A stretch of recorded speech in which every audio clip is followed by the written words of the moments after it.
Sarah Richardson. She comes from Cumbria.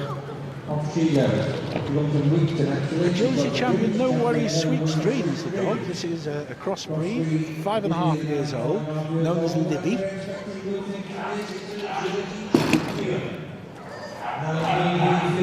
Right in the tunnel. This is over the age of 12. Sarah's 17.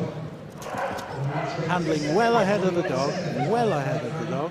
Sometimes that works, sometimes it doesn't. You let the dog go behind you and you can lose control. Whoops! Oh no! Oh, and it was a good run too. Well, a dog's got to do what a dog's got to do. What a shame. Oh dear, disqualified. What was the reason for the disqualification? Clearing on the course. Now that's not very nice, is it? Oh, bless. Lose control. Whoops! Oh no! Oh, and it was a good run too. Well, a dog's got to do what a dog's got to do. What a shame. Oh dear, disqualified. But she's still smiling, Peter. Well, outwardly anyway. Well, you'd have to. Outwardly.